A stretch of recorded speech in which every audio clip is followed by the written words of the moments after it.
Ahí está. Ahí está. Gracias. Eso, estén ustedes atentos.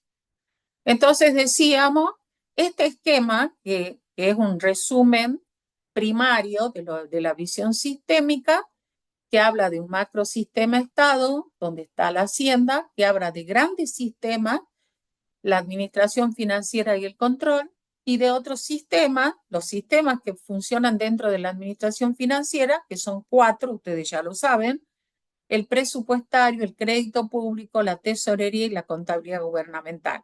Y dentro de control va a estar el control interno y el control externo. Recuerden ustedes, el control interno es una herramienta de uso dentro de la administración en general. ¿Es de uso dentro de la administración pública? Sí. ¿Es de uso en la administración privada? Sí. ¿En los entes con fines de lucro? Sí. ¿En los entes sin fines de lucro? Sí. Siempre la figura, la instancia de esta herramienta que es el control interno está presente. Por eso les quiero decir, no es una cosa que sea del control de la parte pública, sino que es una herramienta general a lo cual ustedes van a trabajar mucho cuando vean, cuando aborden sobre todo la temática referida a los,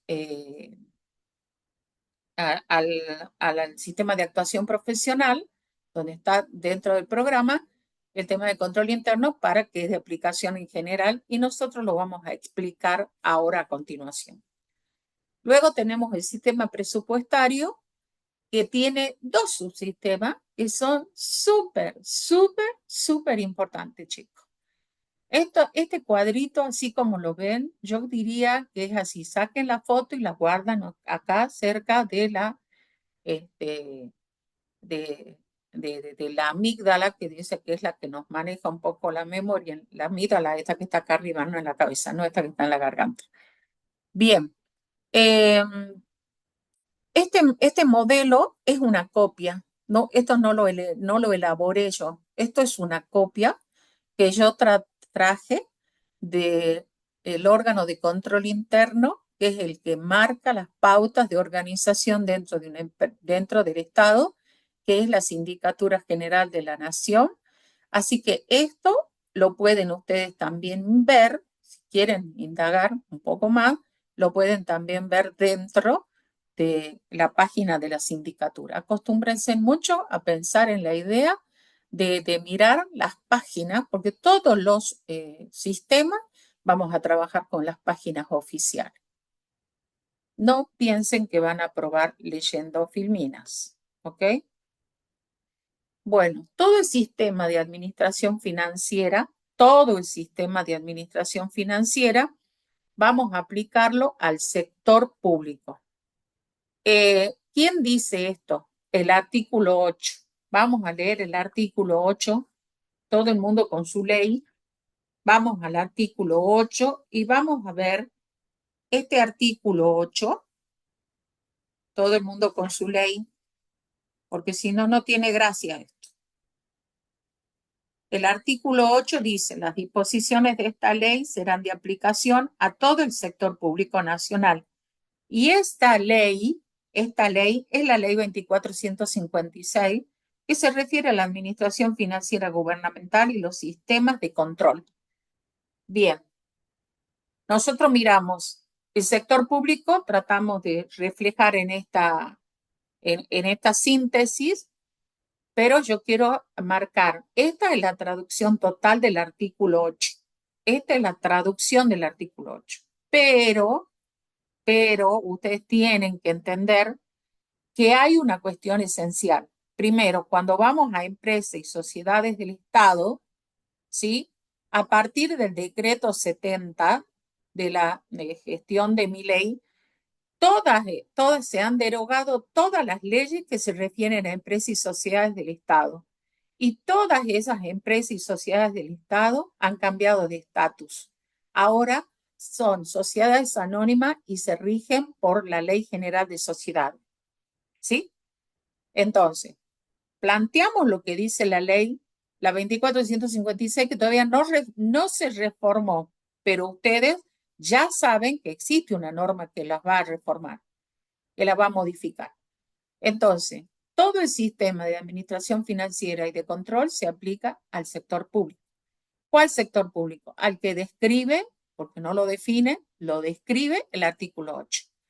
Esto es un resumen del artículo 8, pero merece que tengamos en consideración que el acápite referido, el inciso referido a empresas y sociedades del Estado, que es la forma de descentralización productiva, esas han tenido un cambio sustancial a partir del decreto 70 del régimen de Milei, que establece que deroga todo el sistema legal de empresas y sociedades del Estado, y estas empresas quedan transformadas en sociedades anónimas que se aplica el régimen de la Ley General de Sociedades. Luego, bueno, todo esto que hemos hablado en la clase anterior y que estamos terminando en esta clase, todo este sistema de administración financiera, ¿a quién se le ocurrió? Bueno, yo creo que lo que conviene es recordar algo que yo les dije, que hasta 1992 la organización y administración de la cosa pública estaba en un desorden. No había buenos registros, no había registros actualizados, registros que generen información para la toma de decisiones. Estaba totalmente, lo que había estaba incompleto, no estaba integrado, o sea, información de la deuda registrada en libros, o sea, manualmente con lápiz. Información de los bienes no había, inventario de los bienes. Había un inventario que se había hecho cuando Perón había estatizado los ferrocarriles, que era el mayor, digamos, el mayor patrimonio que tenía el Estado en ese momento. Se había obligado, se había dicho por ley que en 1968 se hiciera un inventario, nunca se hizo ningún inventario, no se sabía qué bienes tenían y ni siquiera se podía saber los bienes inmuebles. Y uno podría decir, bueno, pero ¿cómo no iban a la escribanía de gobierno y pedían todos los catastros? Bueno, porque eso también estaba desactualizado. La cuestión entonces del presupuesto estaba desactualizado. También era una costumbre útil no dictar los presupuestos, así que siempre se estaba tomando el del año anterior como una referencia. Esa es una figura jurídica que se llama prórroga de los presupuestos, porque nunca podemos estar sin presupuesto. Uno nunca puede decir que un gobierno está sin presupuesto, porque quiere decir que está sin plan de gobierno. Es tan importante el presupuesto que es plan de gobierno. Bueno, cuando sube Menem, yo les había contado que Menem necesita llevar a cabo la revolución productiva, y para llevar a cabo y concretar la revolución productiva necesitaba inversiones y necesitaba plata, ¿no es cierto? Dinero, fondos. Entonces, ¿qué hace? Le pide plata a los organismos internacionales. Va a buscar inversión. ¿Y qué le dicen los organismos internacionales? Ustedes están en un desorden. A ver, contame cuánto tienen de deuda, cuánto tienen de bienes, cuál es su situación financiera, cómo está el Banco Central. Nadie, no había información. Entonces, ¿qué hicieron los organismos? No olvidemos que en la década, fines del 80 y del 90, se produce la gran transición de América Latina y el Caribe desde las dictaduras hacia los gobiernos, desde las dictaduras hacia los gobiernos democráticos. Durante esos 10 años, 15 años, se revirtió toda la situación que habíamos tenido de la gran época de las dictaduras en Latinoamérica. Esas dictaduras que fueron generadoras de mucho, de parte del desorden, lo acrecentaron al desorden, porque era bueno hacerlo, y además porque obviamente como no hay congreso en las dictaduras, no hay que rendir cuenta a nadie, de lo que se hace con los fondos que se recaudan en los impuestos o de los tributos en general. Entonces, ¿qué es lo que hacen los organismos internacionales? Le encargan a la Price Waterhouse, que es una entidad privada que organice un sistema de administración financiera para los países de América Latina y el Caribe. ¿Qué tal? A un organismo privado le piden que dicte normas a las cuales se van a tener que someter los estados, ¿no? Para que vean el grado de autonomía, el grado de independencia y de soberanía. Entonces nos dictan las normas, van a dictar, no van a dictar directamente las normas. Digamos que las normas venían en una carpetita aparte, borrador, para que todos la apliquen. Entonces, se dicta ese modelo de administración financiera para América Latina y el Caribe, y ese modelo, como era muy largo decir todo esto que yo les estoy diciendo, le llaman modelo CIMAFAL, ¿sí?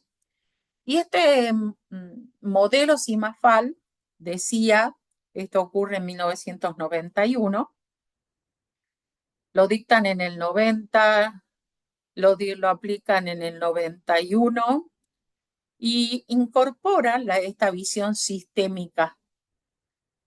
Ellos son los que traen la visión sistémica de una manera muy expresa, y cuando establecen ellos que lo que se va a establecer, ellos lo que dicen es todo el sistema de administración financiera de un país debe organizarse sobre la base del sistema de contabilidad, porque la contabilidad es la que cumple las reglas, ¿no es cierto?, del orden, de la sistematicidad, de la uniformidad, etcétera, etcétera.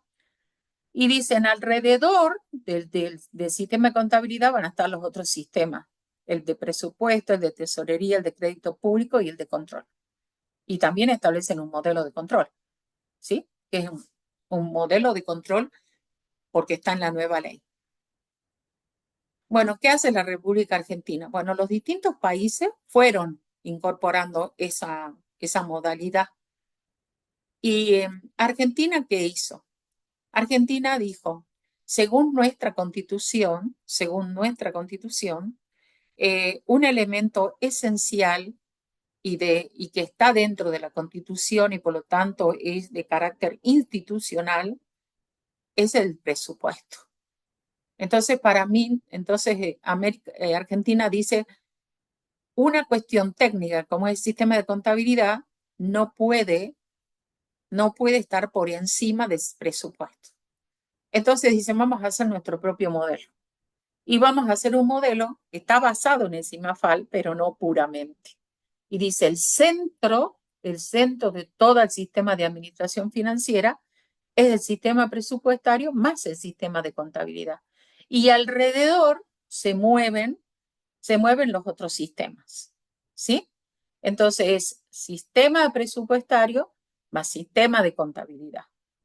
Y es sobre eso, ¿sí? Sobre eso van a funcionar los otros sistemas, el de tesorería, el de crédito público, más los de anexo, que era el de contrataciones y el de bienes del Estado. Esa fue la historia de quienes se les ocurrió este modelo de administración financiera. Vamos a decir que lo tiene prácticamente toda Latinoamérica y el Caribe, porque había que mostrar la ley para que vengan los fondos. Esa es la pura verdad. Bueno, esto ocurrió en la década del 90, en donde ustedes estaban todavía en algún sueño, en alguna nube. Bien, con esto terminamos, con esto cierro lo que sería toda la presentación del sistema de administración financiera, pero vamos a continuar, obviamente, como yo les he mencionado, trabajando con la ley, ya digamos, estrictamente con la ley de administración financiera. Por eso es que me voy al artículo 4. Busquen el artículo cuarto de la ley 24.156. ¿Ya tienen todos el artículo cuarto a mano? Sí, profe. Sí, profe. Si nosotros hacemos una rauda lectura del artículo cuarto, vamos a ver que dice cuáles son los objetivos de esta ley. Y de ahí tenemos que entender que esos objetivos dice que nos van a servir para interpretar y para reglamentar la ley. Por eso digo que es un cambio tan de raíz, es como si arrancáramos la zanahoria, la arrancamos totalmente, el modelo de que nos cambiaron de sistema de administración financiera, que esta ley por eso es tan detallista, tan de manual, ¿no? Siempre nos explica, ustedes van a ver que nos explican realmente como para niños, ¿sí? Entonces nos dice, el artículo cuarto dice, garantizar la aplicación de los principios de regularidad financiera. ¿Qué es la regularidad financiera? El equilibrio financiero. Los recursos igual a los gastos. No puedo pensar en gastar más de lo que ingresa, porque si no voy a endeudarme. Luego dice, el de la legalidad, todo lo que se hace conforme a la ley. El de economicidad, todo al mejor costo posible.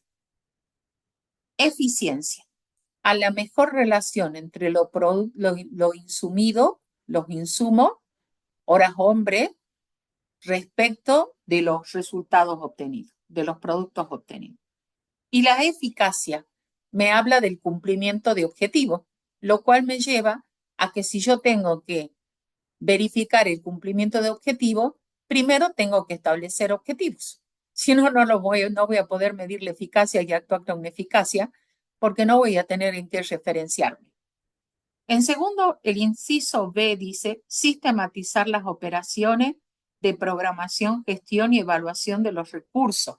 Quiere decir que tenemos que controlar los recursos, cuándo los vamos a recibir, cuándo vamos a cobrar, cuándo vamos a recaudar, en qué momento. Ahí entra toda la administración, hay que tener en cuenta todo el régimen de administración tributaria y lo tenemos que tener tan claro que nos lleve a programar en función de los recursos los gastos.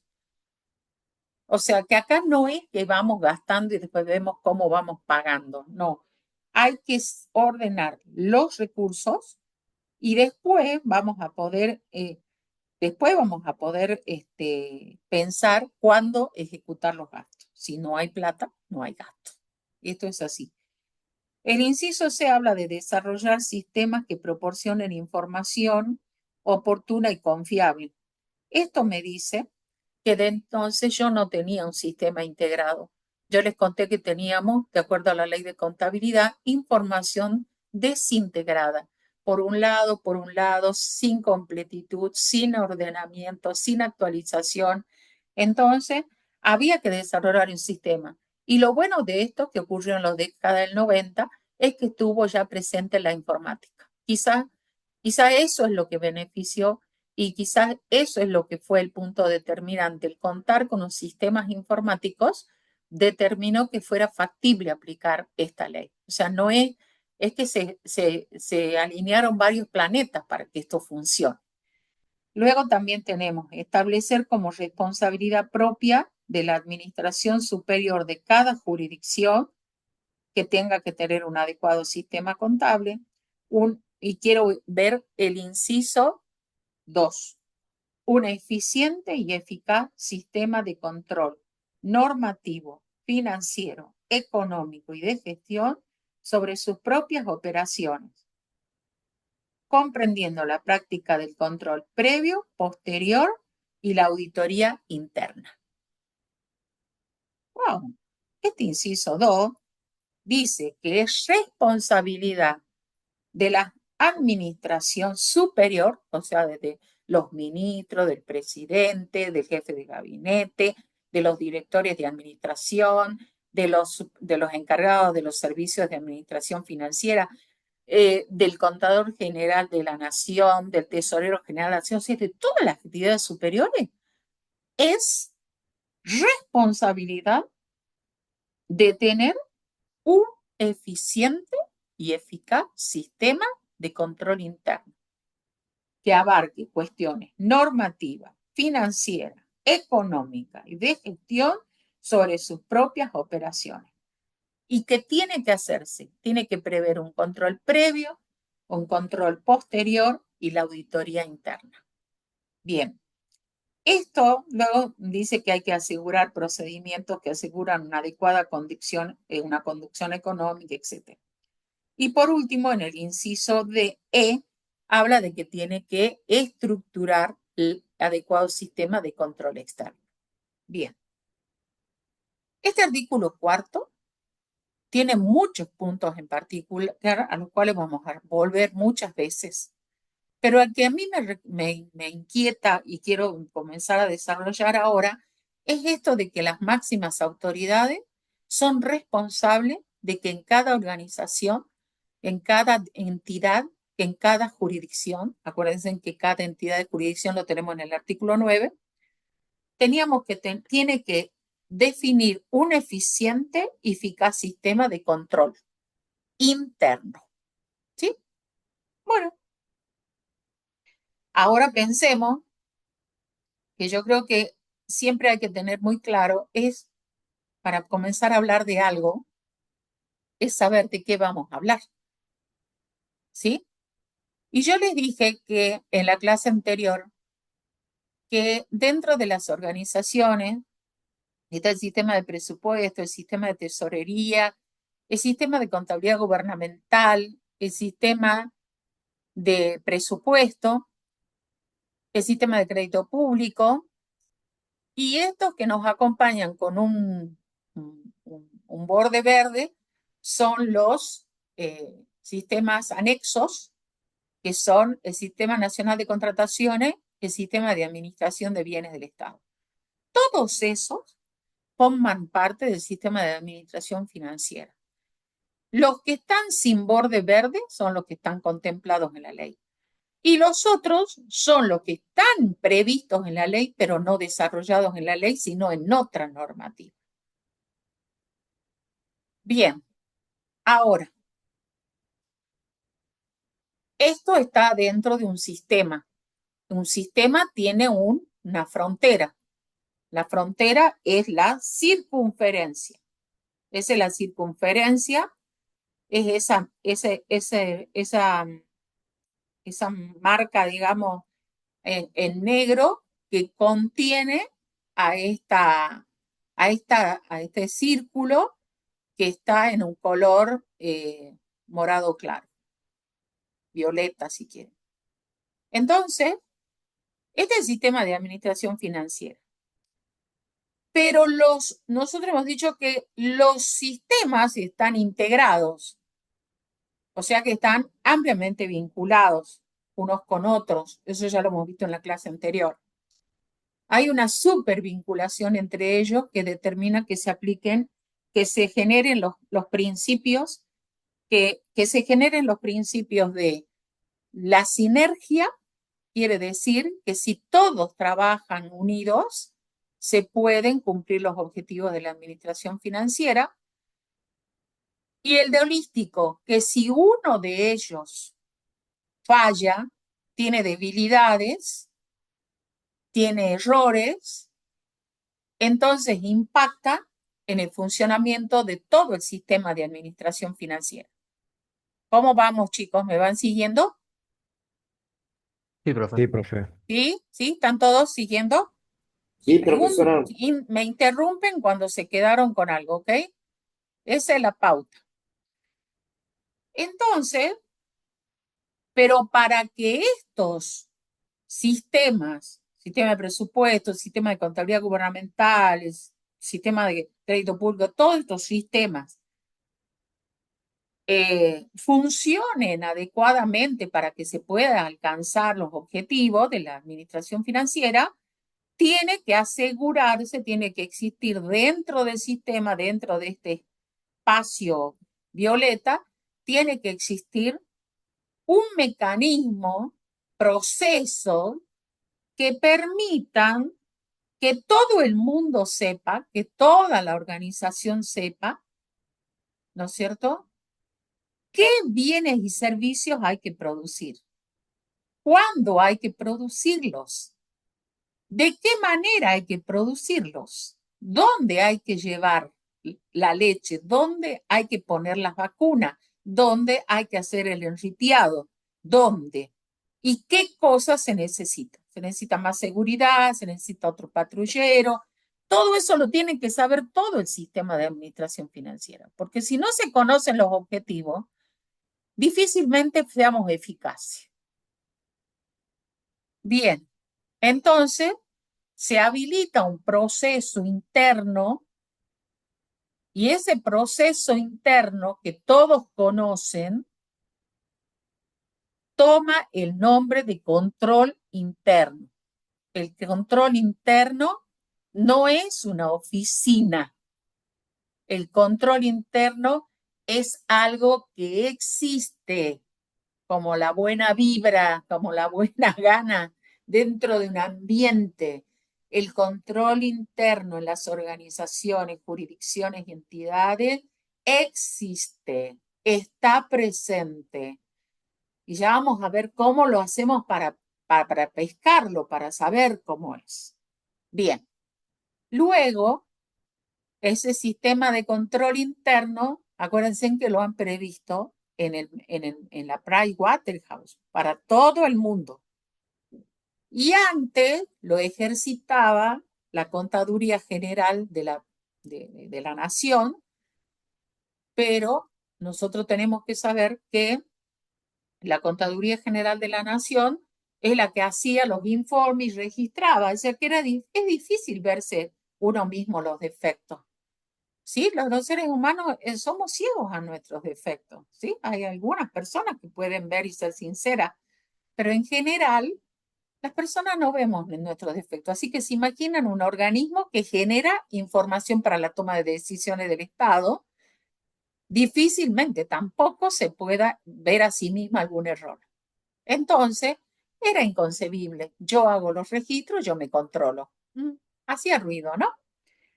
Bueno, entonces dicen, muy bien, sigamos generando mucha acción, mucho proceso, mucho control interno, pero todavía no sabemos qué es el control interno. Sabemos que es algo que da vueltas por ahí.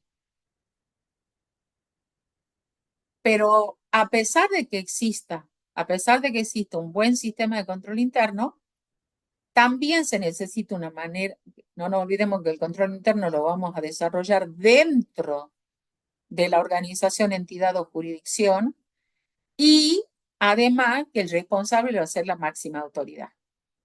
Pero además de este control, necesitamos una mirada independiente. Alguien que esté fuera de la administración, alguien que esté fuera del Ministerio de Seguridad, alguien que esté fuera de la Intendencia, alguien que esté fuera del hospital, para que tenga una mirada más independiente, más objetiva. Y entonces entra en juego el sistema de control externo que nos decía el artículo 4 en el inciso E que hay que estructurar un sistema de control externo del sector público nacional, porque ambos, el sistema de control interno y el sistema de control externo, conforman lo que se llama el sistema de control. ¿Sí?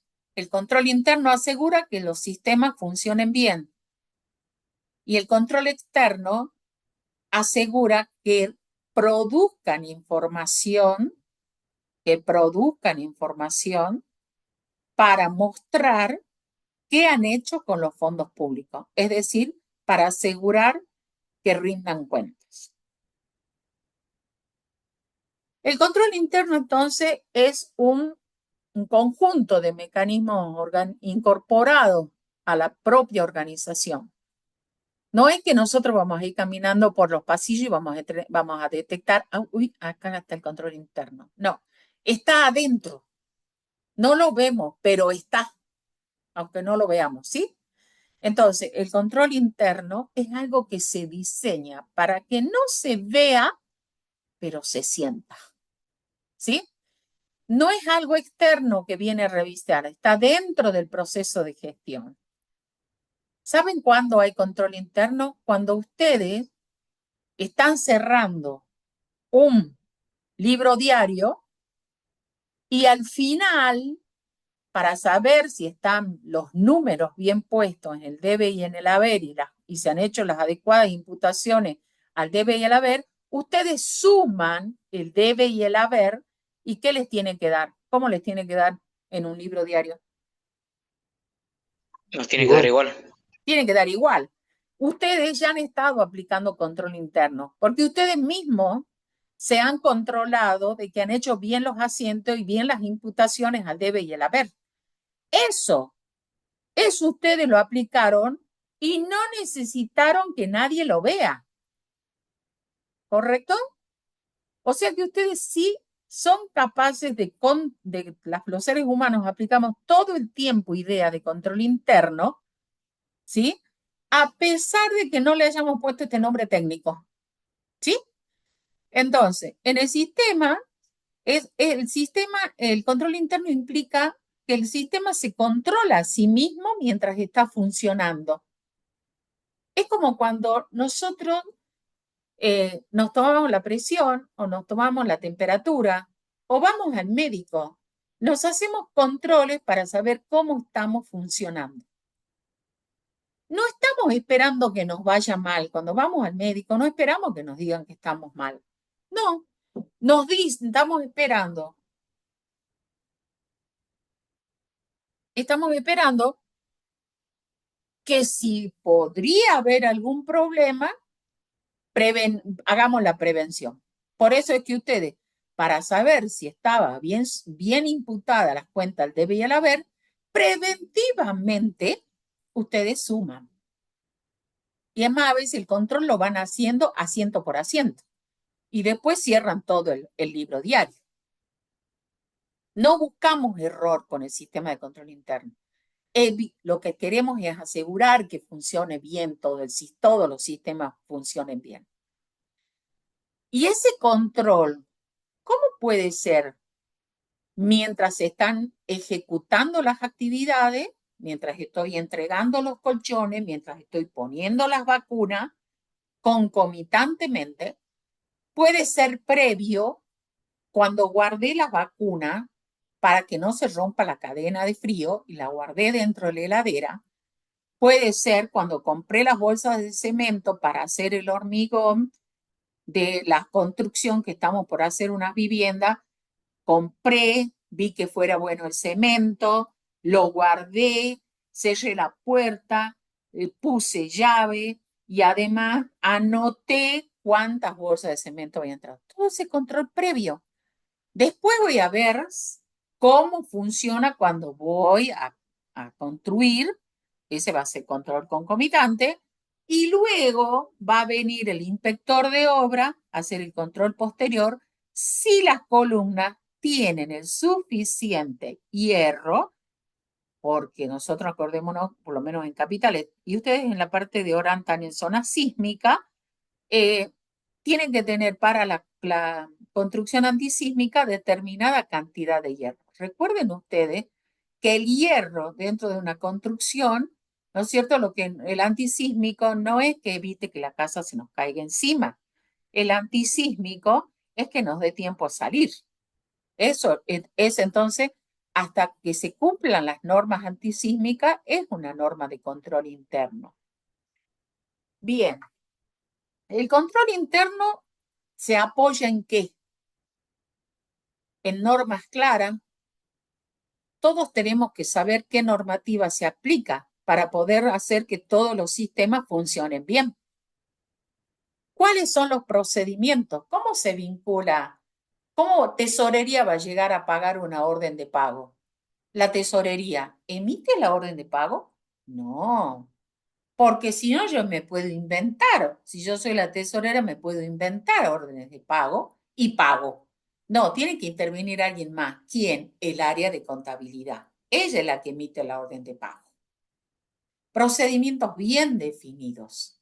¿Quién compra? El área de compra. ¿Quién recibe? El área de recepción. Y ¿Cómo entra al almacén? ¿Quién controla? ¿Cómo controlamos que nos facturaron lo que habíamos recibido porque firmamos el remito conformado y se lo mandamos? Y sobre esa base se emitió la factura. Y sobre esa base se emite la orden de pago. Los procedimientos deben estar claritos. Para que funcione bien el sistema de control interno, debe estar claramente designada quiénes son los responsables. ¿Quién es responsable de entregar un colchón? ¿Quién es responsable de habilitar un procedimiento policial? ¿Puede ir el policía y entrar nomás a la casa de una persona? No, tiene que tener la orden de un juez. ¿Quién puede autorizar la construcción de un puente? Será el gobernador. Y si la plata viene de nación y lo va a generar nación, será el presidente.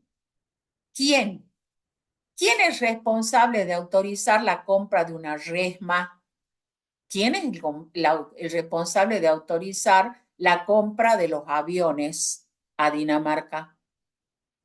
Entonces, todo eso tiene que estar clarito. Y después también tiene que estar claro los registros. ¿Dónde registro que autoricé? ¿Cómo sé que tengo esa partida presupuestaria? ¿Sí? Y tengo que tener otro elemento más. Como los seres humanos, a veces tenemos nuestras debilidades, tenemos que supervisar permanentemente a la gente, al de tránsito, para que no reciba una coima. Tenemos que verificar permanentemente al que compra la harina para hacer el pan para llevar a las escuelas o para el plan pan casero. O sea, tenemos que supervisar permanentemente. El control interno, entonces, lo que es un conjunto de elementos que sirven para hacer referencia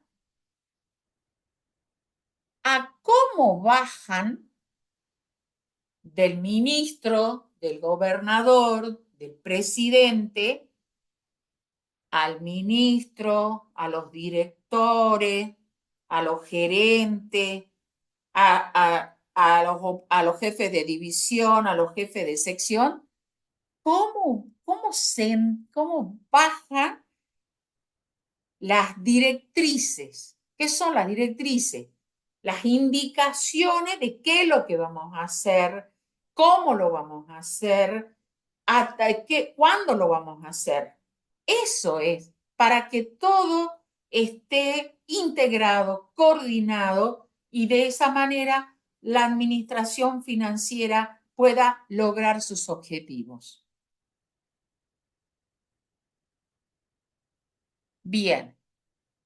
El control interno implica que algo baja, las directrices bajan, pero tienen, digamos, las directrices marcan el camino hacia donde vamos, pero tienen que impregnar toda la organización, la entidad o la jurisdicción. Ustedes dirán, profe, ¿por qué estamos hablando de esto?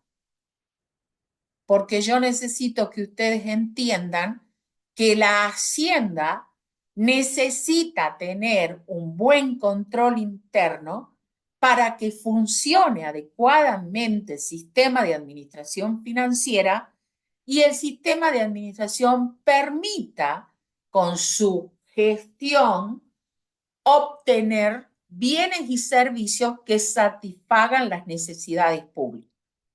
Por eso les estoy poniendo el punto. Sé que cuando estemos en la etapa de la organización de la administración pública, acuérdense que la contabilidad pública estudia la organización, la gestión y el control. Para hablar de la organización, tengo que tener un buen sistema de control interno. El sistema de control interno, vamos a hacerla muy cortita, implica lo siguiente. Imaginemos que estamos en la Secretaría de Bienestar Social o de Acción Social o como se llame en cada lugar.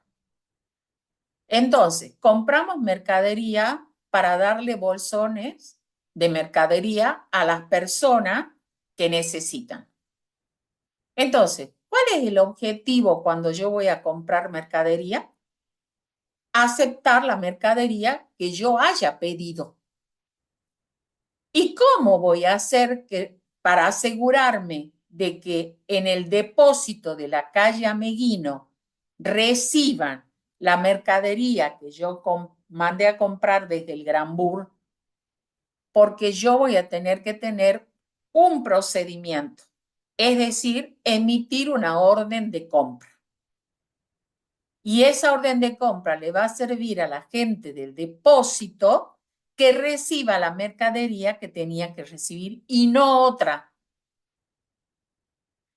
Ahora, para cumplir con ese objetivo, porque le tenemos que llevar la leche, compramos leche, y le tenemos que llevar la leche a las escuelas temprano, ¿qué riesgo hay? Nos ponemos a pensar cuáles son las cuestiones, ¿no? ¿Qué cuestión podría ocurrir que me impida recibir la mercadería que yo quería comprar? El tipo de leche que necesitan las mamás que van al centro de salud y que necesitan una leche maternizada. O los chicos para tomar el vaso de leche. ¿Qué podría ocurrir? Podrían ocurrir muchas cosas. Podría ocurrir que el jefe de compra se olvide de comprar. Podría ocurrir que se olvide de comprar la maternizada. Podría ocurrir que se equivoque en la fecha de entrega. Podría ocurrir que se equivoque en la cantidad que tiene que comprar. Podría ocurrir que no tenga presupuesto. Todo eso puede pasar y como nosotros sabemos, si no estamos autorizados a gastar con el presupuesto, no podemos gastar. Y luego que hay que ponerse en esa posición de escepticismo, y eso lo vamos a saber siempre los contadores, que tenemos que mirar un poco más allá. Por eso hay que pensar en los riesgos.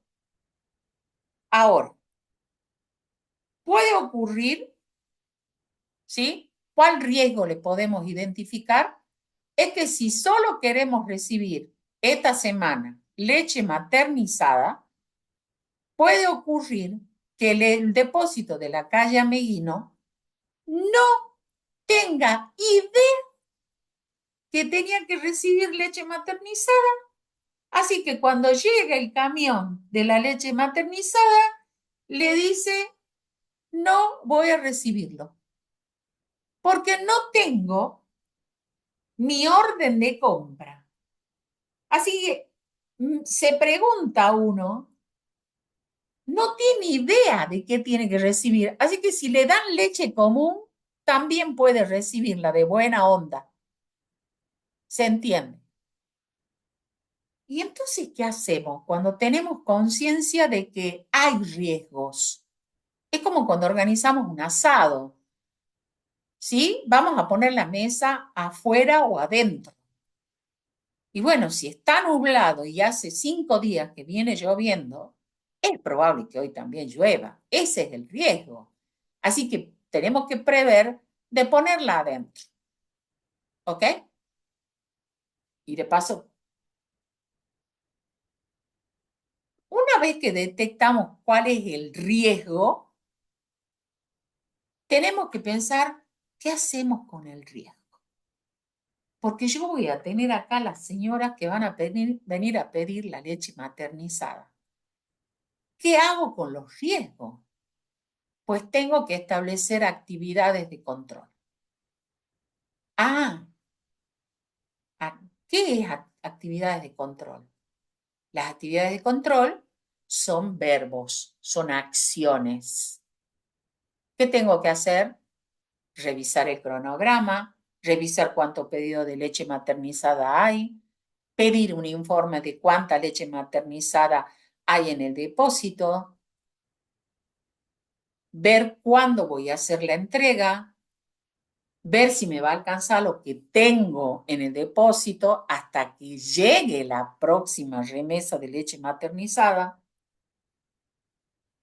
Entonces, si yo tengo que voy a aceptar solamente la leche maternizada, pero tengo el riesgo que el depósito de la calle Ameguino no sepa nada, entonces, ¿qué puedo hacer?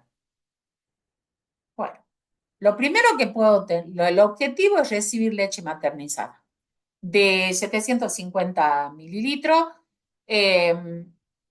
con el siguiente componente, el siguiente aditamento, de eso no sé, pero bueno.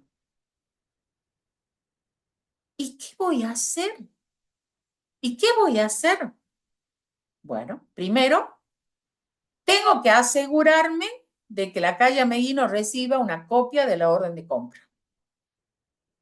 Primero, que tenga bien claro cuándo tiene que recibir la leche maternizada. Luego tengo que comparar la cantidad, la calidad, las especificaciones técnicas y que los pedidos de control estén debidamente autorizados. Los pedidos de compra tienen que estar autorizados por aquello de la responsabilidad. Yo pedí leche maternizada. Si vino leche común, no recibo. Si llegó leche para celíaco, no recibo, porque yo tenía que recibir únicamente maternizada. No puedo recibir, tengo que rechazar los pedidos la mercadería que no tenga pedido. ¿Por qué? Porque si yo firmo conforme, ese remito conforme va al proveedor, el proveedor emite la factura y aquí nadie había previsto comprar esas chapas este mes. Y hay que supervisar que la factura coincida con el remito que se recibió, de la mercadería que se recibió.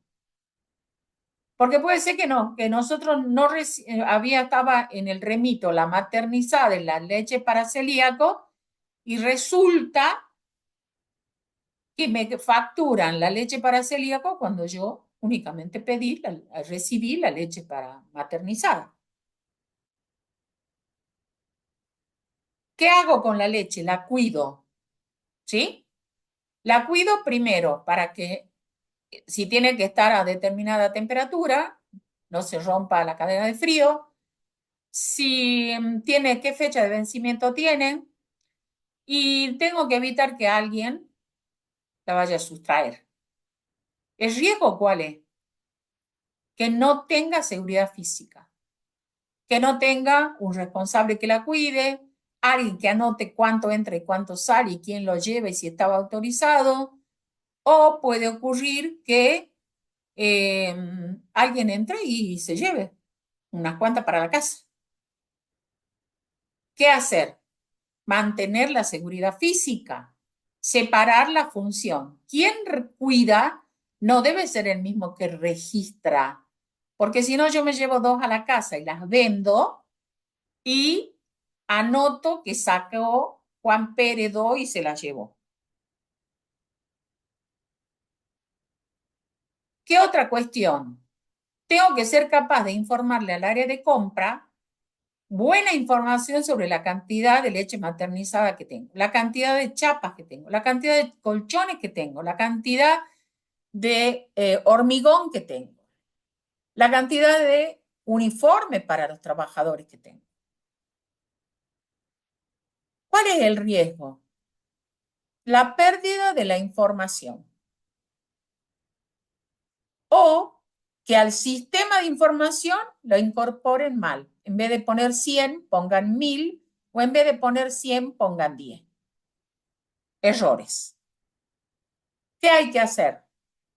hay que investigar todo lo que es la documentación de recepción que falte, prenumerar los pedidos, los informes de recepción, investigar pedidos pendientes de suministro, realizar inventarios periódicos.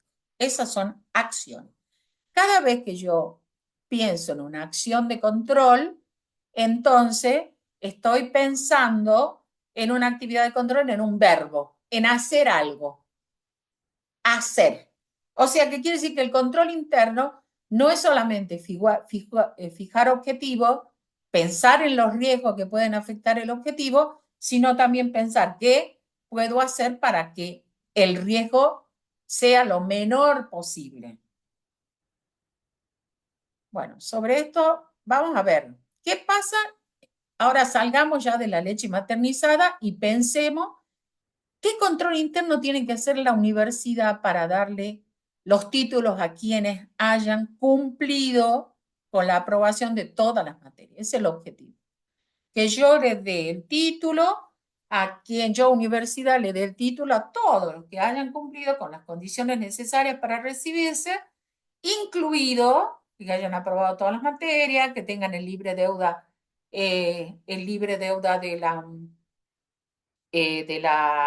todas las bibliotecas, que el nombre esté correcto, es un riesgo muy grande, que a veces los nombres se ponen mal, o un apellido era con S, pero como siempre González es con Z al último, este era con S, bueno, era su apellido.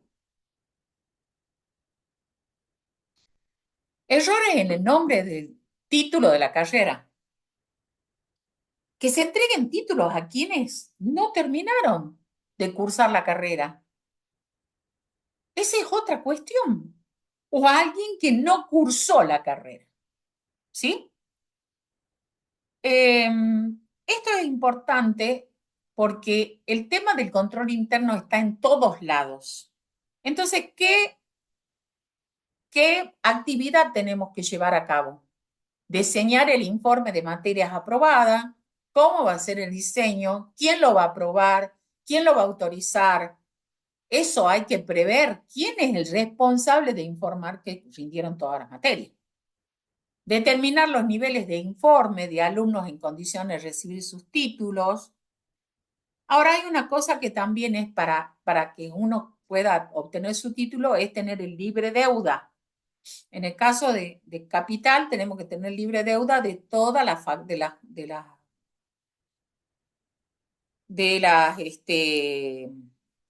bibliotecas de cada facultad. Entonces, puede ocurrir que el alumno, ¿cuál es el riesgo de este?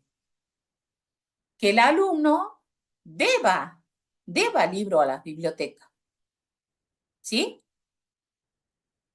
Y no lo devuelva. ¿Y esto qué quiere decir? Que se afecta el patrimonio de la biblioteca y afecta a otros compañeros que van a tener que necesitar ese libro. También entonces, ¿qué es lo que hay que hacer? Definir actividades de control. Definir como condición, ¿qué quiere decir libre deuda? ¿Quién lo emite? ¿Quién lo firma? Prenumerado. Debe estar escrito quién lo autoriza, quién lo aprueba. ¿Y cómo llega a la oficina de títulos para saber que se puede continuar con el trámite?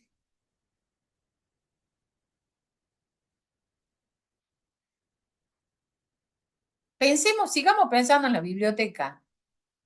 ¿Qué pasaría en la biblioteca de la universidad, que somos sector público?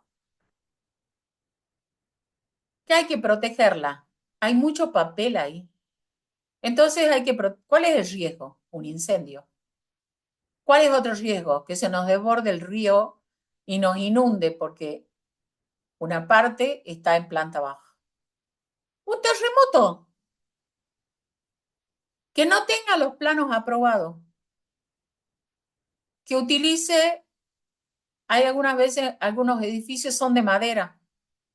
Mayor riesgo. Que esté cerca de un laboratorio de química y explote y se lleve puestos los libros. Robos, hurtos. Entonces, ¿qué es lo que hay que hacer? El objetivo es proteger las instalaciones. Estos son los riesgos. Si el objetivo es proteger las personas, ¿qué riesgo tenemos?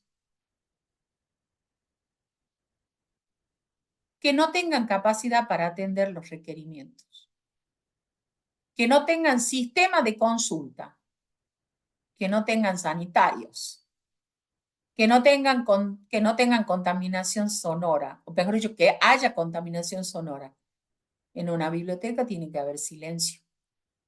Entonces, si permanentemente pasan los colectivos, o pasan bocineando, o hay una clase de zumba al lado, obviamente que no va a haber concentración y la biblioteca no va a cumplir su objetivo. Que no sepan técnicas de evacuación. ¿Qué pasa si ocurre un terremoto, un incendio, una inundación, un deslave? Y que no tenga buena ventilación y buena iluminación, que es fundamental dentro de una biblioteca. Es importante tener esa pensión. Ustedes lo pueden, ustedes dirán, bueno, por contadora, nosotros no vamos a detectar esos riesgos. Ah, ¿no? Si están en el área de administración, ¿cómo que no? Ustedes van a ser los responsables, porque esto impacta en el nivel de calidad. Y todos estos riesgos van a implicar actividades de control, ¿no? Para determinar actividades de control que van a implicar gastos para la administración. Así que cuando ustedes están preparando el presupuesto, también, o están revisando las cuentas o los gastos, tienen que tener idea de cuáles eran los riesgos o para qué se va a hacer esa compra. Hay que proteger a los usuarios, hay que proteger los libros. El control interno es esto, chicos. Escuchen.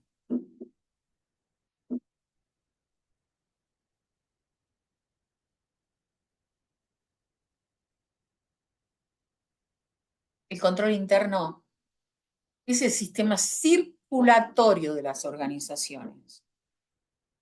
El control interno no es un poncho que me pongo, no es algo que va encima de la organización, no es una oficina. El control interno es algo que baja desde las autoridades superiores, que son las responsables, que marcan las directrices, los procedimientos, las normas, las responsabilidades para que funcione adecuadamente una organización, una entidad, una jurisdicción. El control interno es esto, es la sangre bullendo dentro de la organización. Por eso no la vemos, pero sí sabemos que si funciona mal, puede causarnos, nos podemos morir si no funciona mal el sistema circulatorio. Se para el sistema circulatorio y nos morimos. Fracasa la organización. Por eso nos vamos a hacer controles. Controles para hacer educación física, controles para entrar a trabajar. ¿Por qué? No es que somos mal pensados. El control interno, cuando se establecen controles, control de asistencia, de poner el dedo para que nos controlen la asistencia, no está implicando que somos mal pensados, no, sino que tengo que asegurarme que los sueldos que liquiden sean los que correspondan. Y a quien no haya trabajado, no se le paga. Por eso decimos entonces, el control interno es una herramienta fundamental dentro de la hacienda pública. Y usted dirá, bueno, a ver, profe, todo esto está impactante, pero ¿cómo bajamos? ¿Cómo lo bajamos a la práctica? Bien, entonces vamos a ver cómo se baja. Tiene que haber un buen ambiente de control. ¿Qué quiere decir que un ambiente de control? Es como que estamos siempre en la casa de Gran Hermano. Siempre alguien nos está mirando, alguien nos está controlando. ¿Sí? Pensemos en la administración pública. Luego, hay que evitar tierras de nadie o áreas disputadas. ¿Qué quiere decir tierras de nadie? Ah, esa división, el jefe de compra, no, está vacante. No hay nadie ahí. ¿Y quién hace la compra? Y a veces viene el secretario de Hacienda y las hace el secretario. ¿Ah? O sea, ¿quién es el responsable de esto? Y luego vienen las áreas disputadas. ¿Qué son las áreas disputadas? Que en el área de obras públicas tenemos el ingeniero y el secretario de obras públicas. Y se pelean los dos permanentemente y los obreros no saben a quién hacerle caso. Eso nos va a traer problemas. ¿Por qué? Porque se van a cometer errores, porque se van a hacer cosas y van a decir, ah, pero a mí me lo dijo el secretario, ah, pero a mí me lo dijo el ingeniero. Hay que evitar eso. El próximo punto es que todas las órdenes, todo debe estar por escrito. Todas las órdenes, todas las autorizaciones, todos los informes, todo debe estar por escrito. ¿Puede ser un documento electrónico? Sí, pero mientras esté escrito no hay problema. ¿Puede ser manual? Sí. ¿Tiene que ser en Word impreso? Sí. Lo que ustedes quieran, pero que esté escrito. La definición de niveles de autorización. ¿Quién autoriza tomar las vacaciones? ¿Quién autoriza que iniciemos el enripiado ahora que estamos en plena lluvia o antes de la lluvia? ¿Quién autoriza? ¿Quién autoriza comprar ripio? ¿Dónde lo vamos a guardar? Hay que separar funciones. Mejor que nos cuidemos entre nosotros. Uno aprueba, el otro registra, el otro ejecuta. Todos los formularios, documentación interna que se use, tienen que estar prenumeradas. Sea que sean talonarios o que sean formularios electrónicos. Cualquiera. Tiene que haber, si son formularios talonarios, tenemos que saber dónde están guardados. Pensemos en el área de tesorería, si es que tuviera recibo en talonario. ¿Dónde están los que están sin uso? Análisis de riesgos. Esto que venimos haciendo. Siempre que tenemos un objetivo, pensar qué podría ocurrir para no lograr el objetivo y evidentemente pensar en las actividades de control. Revalorización de la función de archivo. A veces los organismos, las entidades pierden juicios porque no han guardado debidamente el archivo. Otra cosa, rotación del personal. El personal es bueno que aprenda de todo. Tenemos que ver que la gente conozca todos los procesos para que, entre otras cosas, para que se dé cuenta que si él no emite la orden de compra en tiempo, la leche maternizada no le vamos a poder entregar a la gente, sobre todo en este fin de semana largo. Para que se dé cuenta que dicen, no, bueno, después la hago el martes, el miércoles, no, porque lo necesitábamos hacer este día para que llegue el miércoles y se lo podamos dar a la tarde porque viene el fin de semana largo. Registros claros, adecuados y oportunos. Y algo muy importante que yo le llamo acá mecanismo de reclamo de cliente, de usuarios, de la ciudadanía, los regímenes de quejas. Son muy buenos enterarnos de que tal agente de tránsito cobró una coima. Es muy bueno saber que la atención para entregar la leche maternizada era hasta las 16 horas, pero la oficina la cerraron a las 14, porque se fueron a hacer un cumpleañito. O porque se querían ir a la casa. Total, con la previa de la Semana Santa ya nadie se da cuenta si uno está o no a las 4 de la tarde. Es muy bueno el sistema de reclamo. Y este está previsto en el sistema de calidad. ¿Quién tiene la responsabilidad de cuidar todo esto? La autoridad superior. La autoridad superior.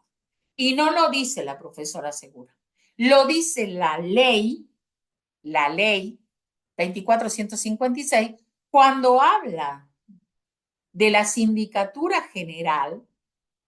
Allí, cuando habla del control interno, establece que la responsabilidad de que funcione adecuadamente el sistema de control interno es de la máxima autoridad.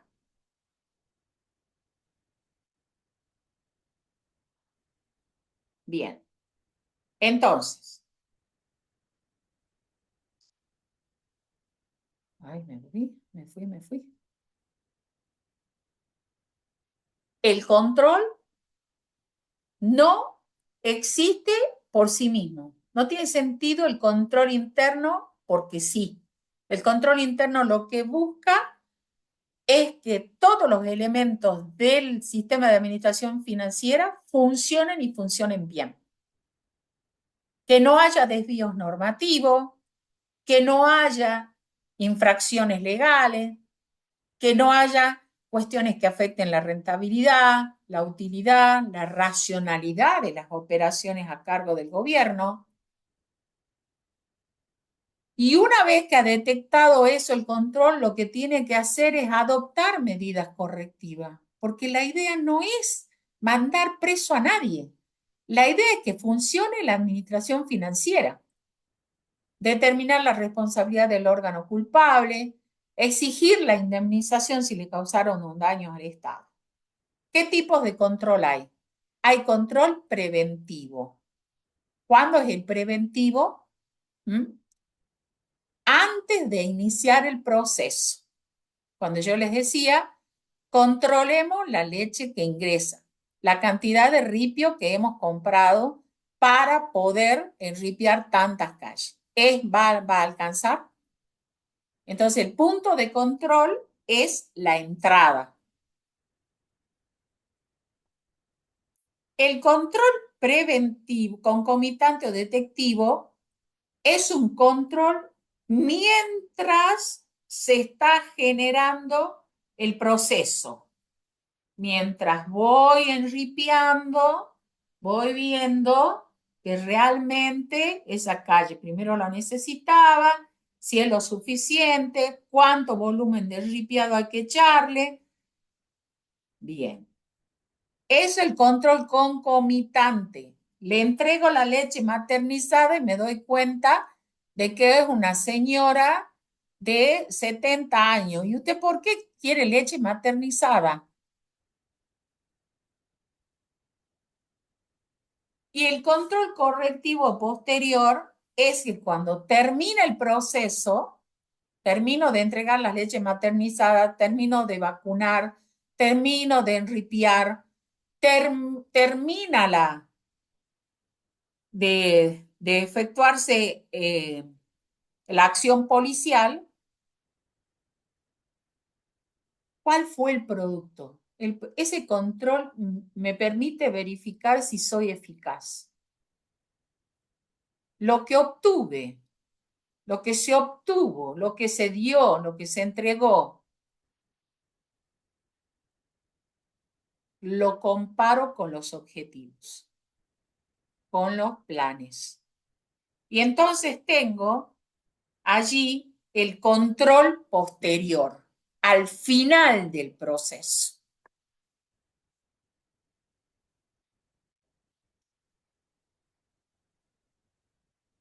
Pero, profe, ¿cómo se baja más a la práctica? Porque más, ¿cómo se baja? ¿Cómo lo percibo? ¿Cómo me doy cuenta que está presente el control interno y que está funcionando? Bueno, tienen que están bien definidas las funciones, la autoridad y la responsabilidad, por ejemplo, en manuales. Eso quiere decir que hay algo de control interno. ¿Hay segregación de tarea? ¿El que cobra no registra?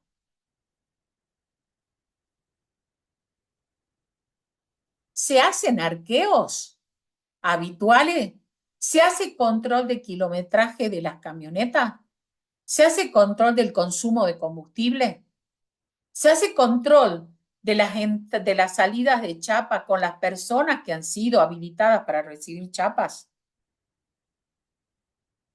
Cada sector guarda su independencia. Compras hace compra. La contabilidad registra. La tesorería cobra y paga. ¿Cuánta gente tenemos a cargo? No, yo soy sola acá en la oficina. ¿Usted trabaja sola acá y hace todas las compras del municipio? No. Tengo que tener un nivel óptimo de subordinado. Ni muchos, ni pocos. El óptimo. Profe, ¿y cómo más sigue esto? Más ejemplos. ¿Cómo sé si hay un buen sistema de control interno? Tengo que producir información. ¿Tengo manual de cuentas para hacer bien las registraciones? ¿Tengo un buen plan de cuentas? ¿Uso cuentas de control? ¿Hago procesos de comparación? ¿Aplico uniformemente los criterios? ¿Todas las instrucciones de cómo voy a hacer los registros presupuestarios están por escrito? ¿Todo lo hago en base a comprobantes y formularios? ¿Hay programas? ¿Tengo archivos de toda la documentación? Recuerden que la documentación la tenemos que guardar por 10 años. ¿Cómo es el sistema de acceso a los programas que están funcionando en nuestro sistema informático? ¿Hay un sistema de aprobación de operaciones? Recuerden que estamos manejando fondos públicos. ¿Qué otra práctica? ¿Separamos funciones? ¿Identificamos a los proveedores? Bien. Como dice el régimen de contrataciones. ¿Se cotizan precios? ¿Realmente buscamos el mejor precio para el Estado? ¿Controles de entrada y salida de productos y materia prima? ¿Están bien cerrados los depósitos? ¿Hay seguro de fidelidad? ¿Se da licencia y se genera rotación en el personal? ¿Por qué insisto con eso? Porque hay veces, cuando el test, por ejemplo, se ha detectado algunas veces que el tesorero nunca se toma vacaciones. Es raro, ¿no? Es raro. Cuando todas las personas lo que queremos es tomarnos las vacaciones. Y este señor lleva como 5 años sin tomarse la vacación. Hay que distinguir cuando estamos en el sector público, sobre todo, qué es lo importante versus lo urgente. ¿Tenemos el personal adecuado? ¿O pusimos a todos los del partido? ¿O a toda la familia? ¿Cómo se selecciona el personal? ¿Le damos entrenamiento al personal para que mejore y que trabaje bien? ¿Lo capacitamos? ¿Lo evaluamos? ¿Le damos premios? ¿Le pagamos lo justo? ¿Generamos planes de rotación? ¿Le hacemos exámenes físicos? Vemos que no sean incompatibles, porque no vaya a ser que justo el jefe de compra sea el dueño de la empresa que nos vende la leche maternizada. Entonces, en síntesis, con todo lo que ya les vine diciendo, el control interno lo que busca es proteger los activos de la empresa, del Estado, todos los bienes del Estado. Obtener información adecuada para la toma de decisiones. Acuérdense, en la clase anterior nosotros dijimos acá el punto neurálgico es que para accionar, para que funcione la hacienda pública, tenemos que generar un proceso para obtener información para la toma de decisión. Promover la eficiencia, que no haya desperdicios, y el cumplimiento de las políticas previstas en la organización, el cumplimiento, en el caso del Estado, de las políticas públicas. Miremos, por un instante.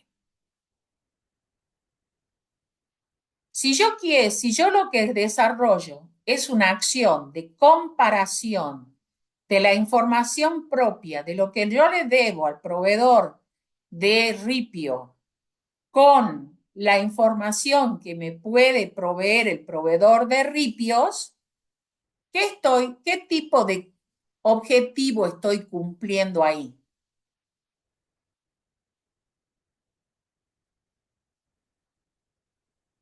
Piensen, chicos.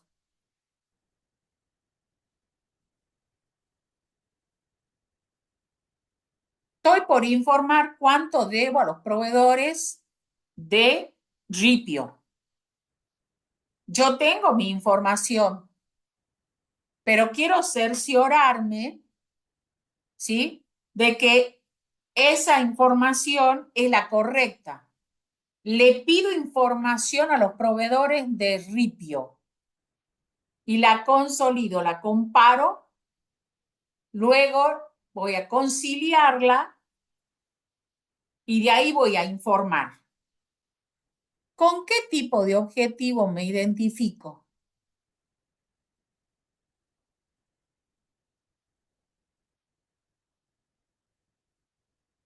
Con obtener información confiable y eficiente. ¿Sí? ¿Me siguieron, chicos, ahí? Sí, profe. ¿Se entendió? Si yo lo que quiero es obtener información confiable y eficiente, es lo mismo que quisiera si yo quisiera saber cuánto tengo depositado en el banco. Tengo que conciliar lo que dice mi libro banco con lo que dice quién. ¿Con lo que dice quién? El banco. ¿Y el banco cómo lo dice? ¿Cómo nos cuenta eso? ¿Qué documentación nos manda? Un resumen bancario. Exacto. ¿Ven? Si yo contrato un servicio de vigilancia, ¿con qué objetivo me estoy vinculando?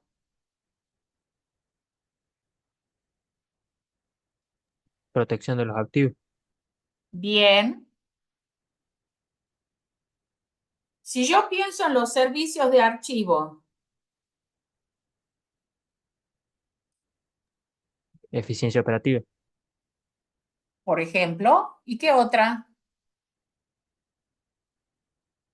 Si guardo la factura de todas las cosas que compré y después viene el proveedor y me dice, usted nunca me pagó o esa maquinaria es mía, yo se la había dado en comodato.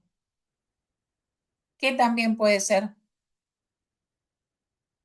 Protección de los activos también. Exacto. Un manual de funciones donde dice qué hace el encargado de mesa de entrada, recibe, verifica la fecha, la firma y lo registra y lo deriva al área correspondiente para que no perdamos tiempo. Un adecuado manual de funciones o cómo se hace para atender un subsidio a una persona. ¿Cómo? Si yo tengo un buen manual de funciones, ¿con qué objetivo estoy colaborando?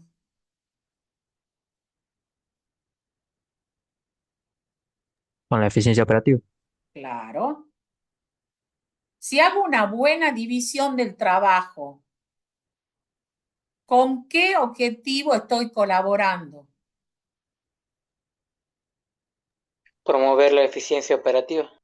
Por ejemplo, bien, si tengo una buena estructura definida, eso hablamos el otro día, ¿qué era estructura? Que su representación gráfica es el organigrama. ¿Para qué sirve?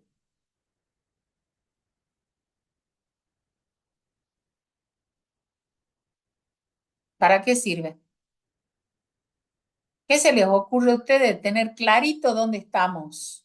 ¿Quiénes son los jefes? ¿Dónde están las responsables? ¿De quién dependemos? Información. Puede ser información. ¿Qué más puede ser?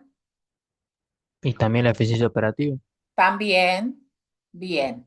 O sea, vamos a ver que, más o menos, vamos a ver cómo lo han ido cumpliendo.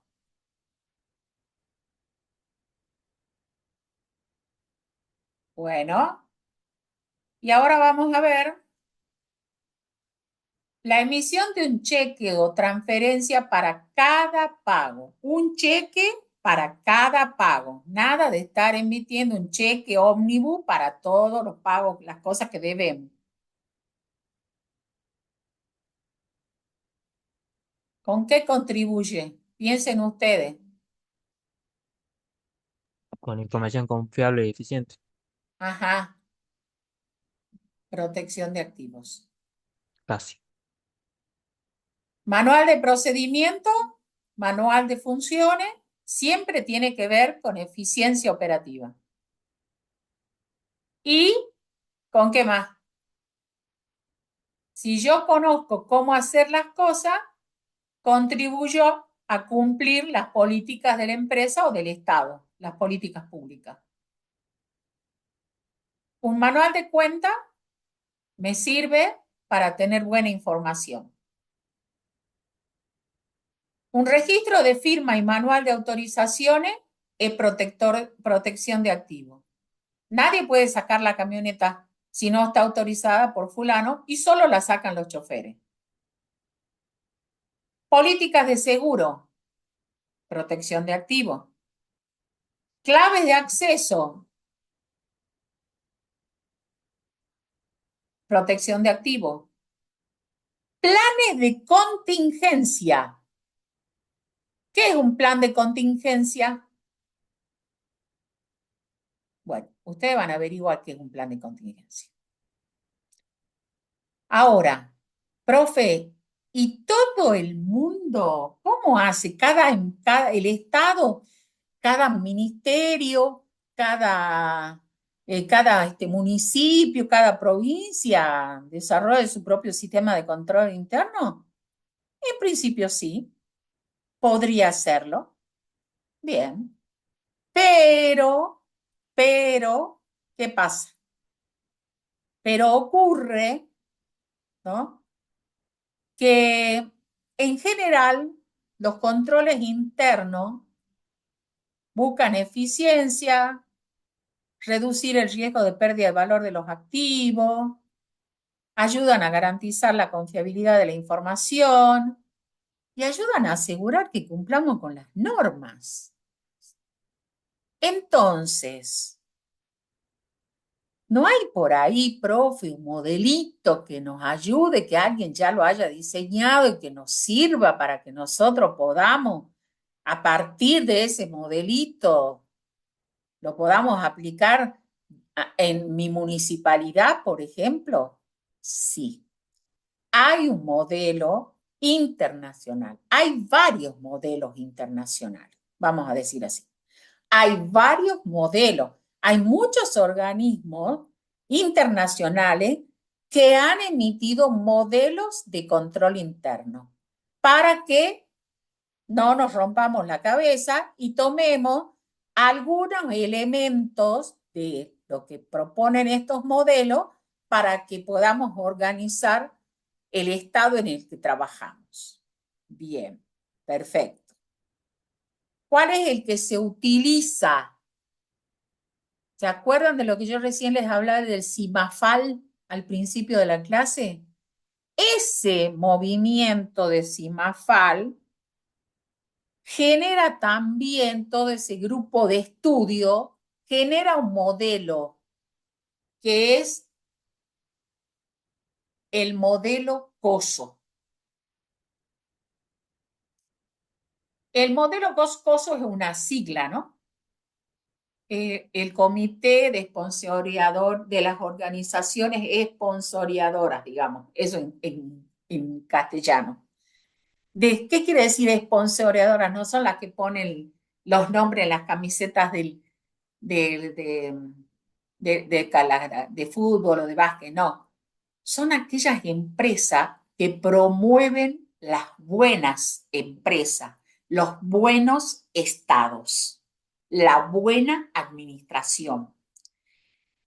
Y eso Entonces, dice que el control interno es un proceso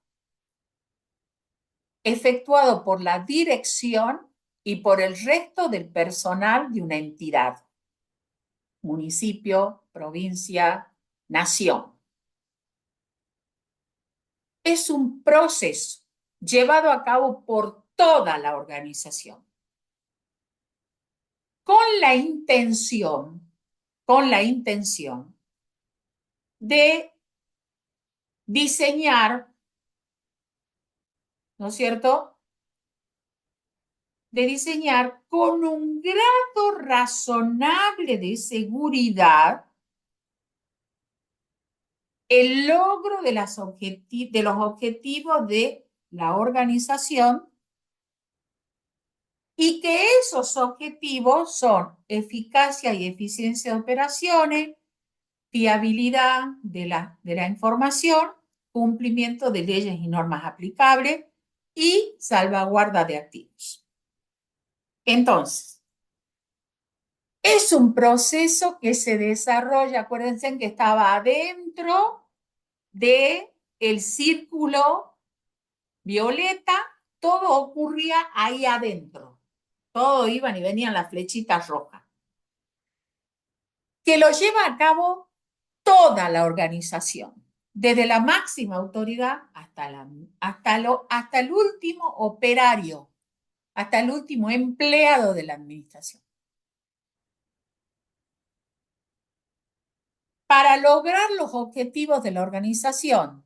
¿Cuáles son los objetivos de la organización?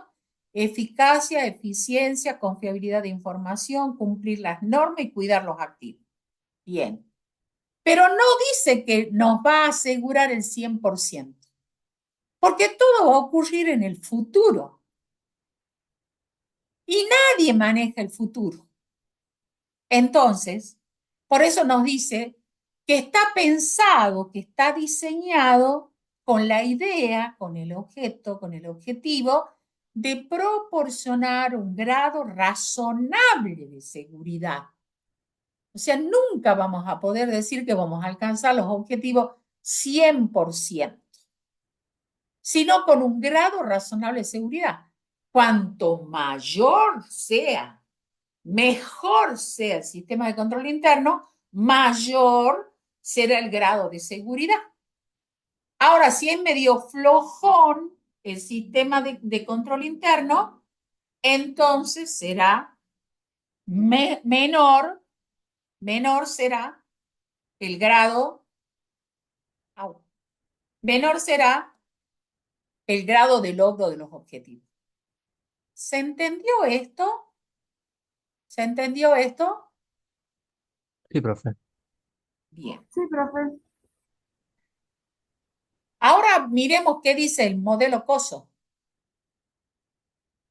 Porque el modelo COSO es el que se aplica en nación y el que se aplica en provincia. Y ahora se está aplicando en los municipios. Veamos. El modelo COSO dice que el control interno tiene 5 componentes. O sea que ya nos está ordenando el trabajo de cómo diseñarlo y que funcione. Gente, chicos, el modelo COSO tiene 5 componentes. Uno se llama entorno de control, evaluación de riesgos, actividades de control, información y comunicación y supervisión. Oh, sorpresa. Muchos de estos temas, estos términos, ya lo hemos venido usando en la clase. Todos estos elementos, estos componentes, están vinculados entre sí y se potencian. Hay mucha energía. Todos tienen que funcionar bien para que el control interno funcione bien. Esta es la representación gráfica que dieron quienes desarrollaron el modelo COSO. Es una pirámide, esto es tridimensional. Una pirámide que tiene una base. La base es lo más ancho, ¿verdad? Es lo más grande en superficie. Y ese constituye el ambiente de control. Ese es lo que sostiene el sistema de control. ¿Qué le dije yo? Entorno de control o ambiente de control. más o menos que todos tengamos la sensación de que acá nos están controlando. ¿Sí? No, no, yo le dije hace rato el ejemplo del Gran Hermano, pero es algo así. Algo que tenemos que tener claro que acá estamos para lograr objetivos y si manejar los riesgos y definir actividades de control y generar información para la toma de decisiones y asegurarnos de que esto funcione y que no es la intención encontrar errores, sino hacerlo de manera preventiva. Ambiente de control, evaluación de riesgo es el siguiente escalón. El tercer escalón está en amarillo, son las actividades de control. Las actividades de control y la evaluación de riesgo están sostenidos por en estos andamiajes, que son la comunicación y la información. Esto no funciona si esto no funciona. Si no hay comunicación y no hay información, no se puede trabajar con la evaluación y la actividad de control. Y por último, el cabezal, que es muy importante, porque si ustedes se acuerdan, las pirámides egipcias, estas eran de oro, ¿sí? Es la supervisión y seguimiento. Hay que estar permanentemente vigilando cómo funciona el sistema de control interno. ¿Qué hay dentro del ambiente de control o la base de la pirámide? Ahí están los valores éticos de la administración pública. ¿Cuál es la filosofía administrativa? Yo mando acá y lo digo yo, porque soy el jefe, o lo puedo conversar. Ustedes dirán, pero estamos en la administración pública. Es súper vertical. No, lo vertical es el servicio militar y eso. Puede negarse un militar a cumplir una orden si la considera que es ilegal. Tiene que estar definida la estructura. Tiene que estar definida quién es la autoridad y qué autoridad tiene y qué responsabilidad tiene, porque el que tiene autoridad tiene responsabilidad. ¿Cómo trata a la gente? ¿Cuál es la política con la gente? ¿Y qué competencia tiene? Porque cada ministerio, cada dirección, cada poder tiene su competencia. El poder ejecutivo no va a poder dictar una ley, porque eso es competencia del poder legislativo. El Ministerio de Infraestructura no va a poder intervenir en la compra de material bélico, porque eso le corresponde al Ministerio de Defensa. O sea, cada uno tiene su competencia. Bien. Pero hay algo muy importante que acá no está escrito, pero está. Es que para que haya un buen ambiente de control, la gente tiene que saber a dónde va.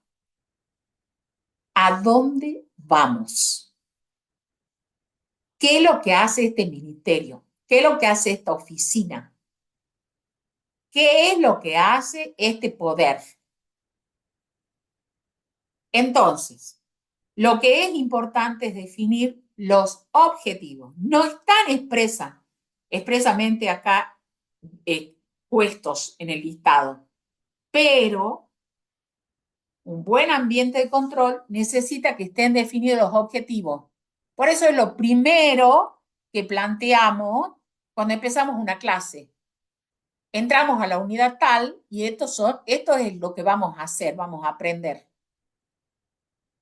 Desde lo más chiquito a lo más grande. Una vez que tenemos conocidos cuáles son los objetivos institucionales, los objetivos específicos, lo estudiamos. En la etapa anterior lo generábamos, en esta etapa lo aprendemos, lo estudiamos, identificamos los riesgos. Si no entendemos los objetivos, no vamos a poder identificar los riesgos, ¿sí? Y los riesgos van a establecer actividades de control que pueden generar cambios. Entonces hay que ver cómo manejamos el cambio. Porque si vamos a cambiar algo, que ya no va a ser el tesorero el que va a firmar él solo los cheques, sino que lo va a tener que hacer con el secretario de Hacienda, entonces acá el problema empieza que el tesorero se siente incómodo y pueden demorarse las actividades. Entonces hay que pensar que si vamos a establecer cambios, ¿cómo vamos a gestionar los cambios? Y luego que ya tenemos claro cuáles son los riesgos, tenemos que pensar en las actividades de control. ¿Qué vamos a controlar? Las operaciones, la información financiera y el cumplimiento de las normas. Eso es el acatamiento. Bien. ¿Qué tipos de control se prevén en las actividades de control?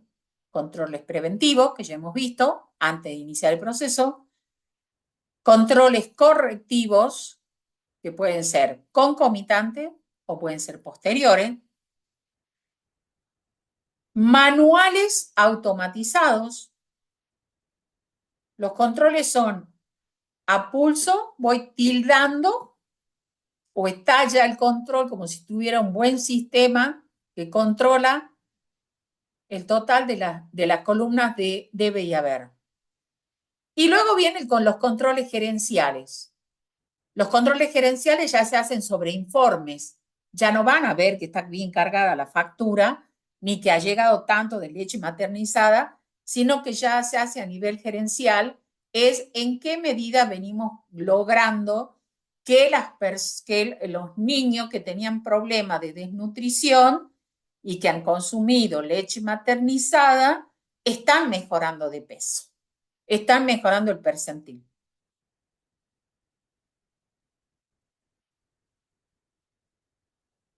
Las actividades de control, ¿cómo se manifiestan? A través de aprobaciones, mecanismos de aprobación, niveles de aprobación, autorizaciones, verificación, conciliaciones, revisiones de rentabilidad operativa, salvaguarda de activos y segregación de funciones. Esto es muy importante que lo miremos cuando estemos abordando la organización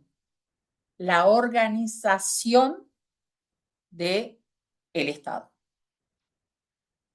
Luego tenemos que tienen que tener un adecuado sistema de información, apoyo de actividades estratégicas, integración de las operaciones, el sistema de calidad, de lo que hemos hablado varias veces esta mañana, y la comunicación tiene que ser hacia adentro de la organización para que sepamos hacia dónde vamos, qué estamos haciendo, qué hay que corregir, y externa. Y también acá se va a manejar la política de medios de comunicación. Y por último, tenemos la supervisión concurrente, ¿no? Acá en este momento está la supervisión y el seguimiento, es la que se encarga de verificar cómo funciona cada una de las partes anteriores. Cómo está el ambiente de control, cómo está la evaluación de riesgo, por ejemplo, y si hubo algún cambio. Imaginemos antes, ¿no? Antes los sueldos, antes que ustedes nazcan, los sueldos se pagaban en efectivo en cada ministerio. Entonces todo el mundo sabía qué día se cobraba y que ese día traía todo el sueldo. O sea que había mucho margen de robo. Era un gran riesgo tanto traer la plata del banco al ministerio, tanto de la plata que quedaba dentro de la tesorería, era mucha plata, y después era el riesgo para los que se iban, por supuesto, con la plata encima. Bueno, eso no podíamos manejarlo desde el Estado, pero sí que venía el camión que traía la plata. Bueno, no saben ustedes la cantidad de veces que se han producido robos, porque claro, todo el mundo sabía qué día se cobraba y cuánta plata iba al ministerio y cuánta plata quedaba en el ministerio, ¿sí? Entonces, desde el momento que los pagos se hacen entonces tenían que establecerse el mecanismo de que vaya con policía, que quede bien resguardado, que el tesorero haga bien el arqueo, todo lo demás. Esas eran las actividades de control. Y los riesgos eran que vayan y roben o el traslado de la plata o que lo roben en la tesorería. Ahora ya no se paga en efectivo. Ahora se paga con la transferencia bancaria. O sea que el riesgo de que nos roben mientras traíamos la plata del banco ya no existe. Cambió el riesgo. Pero ahora existe el riesgo de que podamos hacer una transferencia a una cuenta equivocada. ¿Sí? Entonces, eso lo hace la cúspide, la supervisión y el seguimiento. Y después va revisando las actividades de control. Ahora ya no necesitamos que vengan policías a cuidar la tesorería. Ahora necesitamos que haya controles en el sistema que nos aseguren que se le ha pagado a quien había que pagar. ¿Sí? Bien, esta tarea de supervisión y seguimiento normalmente está a cargo de una oficina. ¿Cómo, profe? Usted ha dicho que el control interno no era una oficina. Así es. El control interno no es una oficina, ustedes están viendo, es un proceso. Pero la parte del proceso que se refiere a supervisión y seguimiento habitualmente está a cargo de una oficina que cumple la función de auditoría interna. Auditoría interna. Quiere decir que el control interno, profe, no es lo mismo que auditoría interna.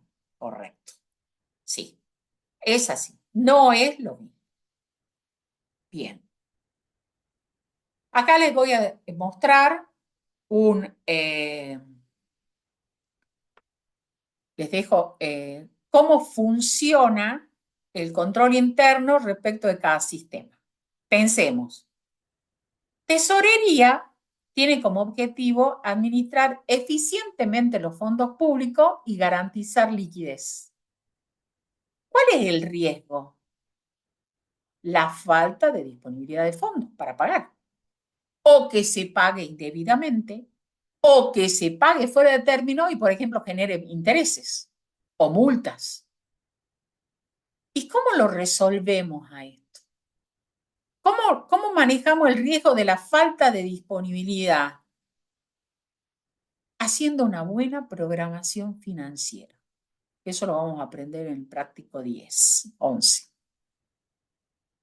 Una buena sistema de autorización de pago para evitar pagos indebidos o pagos fuera de término. Y para resguardar la liquidez, que era otro de los objetivos, que era garantizar la liquidez, tendremos que estar atentos con el tema de las conciliaciones bancarias. Bien.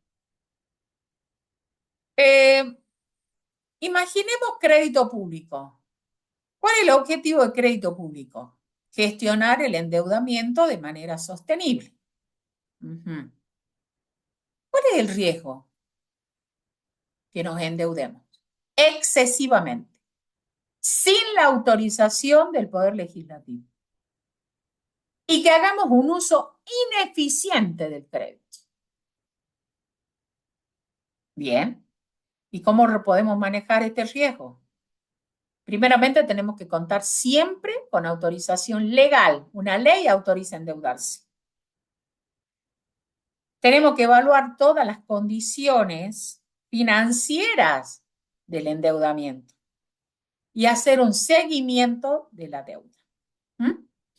Bien, entonces, todo acá va a quedar el cuadro para que ustedes hagan una adecuada captura de que cada sistema tiene su objetivo, que yo les he pedido que lo busquen, en la clase anterior se lo he dejado planteado en las preguntas, pero ahora ya estamos en condiciones de, teniendo el objetivo, ya puedo saber el riesgo y ya puedo pensar en alguna actividad de control. Ahora, ¿el sistema de administración financiera se aplica en nación nada más, profesora? No. El sistema de administración financiera también se aplica en la provincia y en los municipios. Pero en las provincias y municipios, en muchos casos, se ha dado la situación de que haya una modernización administrativa, pero no hagan reforma legal. En ese caso, en la provincia de Salta ocurre esto. Se ha dado una modernización administrativa, se ha incorporado un sistema informático que se llama GD Edward, es un nombre comercial, por supuesto.